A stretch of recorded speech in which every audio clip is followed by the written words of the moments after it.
Breathing and reading, inflection and projection, and at the moment we're looking at intonation, all as part of Get a Better Broadcast podcast and video voice, our daily podcast, which has been going since the 1st of January 2021. Hello, I'm Peter Stewart.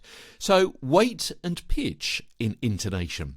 So as we saw yesterday, intonation is the weight and pitch that you put on individual words or phrases that draw attention to their significance and thereby communicate the overall message. And correct intonation leads a listener through a story. The reader, that's you or me, an interpreter, trusted guide of the facts about what makes the story a story.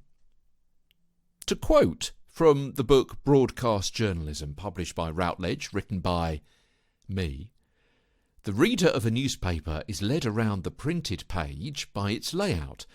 Television approaches this with its graphics and strong visual element. But in radio, in audio, the layout is invisible and sometimes inaudible. Stories are separated by pauses. And there's only the reader's voice and the writer's ability to help the listener tell where one story ends and the next one begins.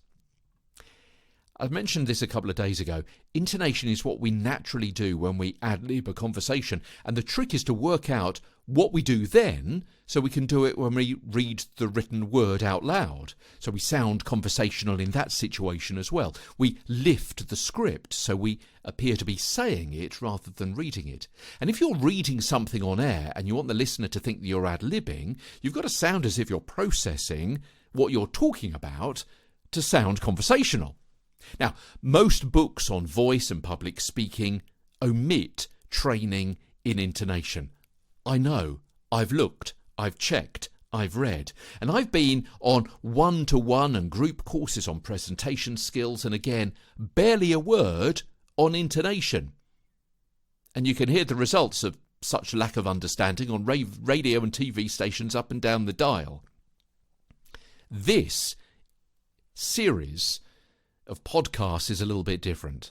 I'm going to lead you through when you intonate correctly and also what happens if you don't, as Get a Better Broadcast podcast and video voice continues.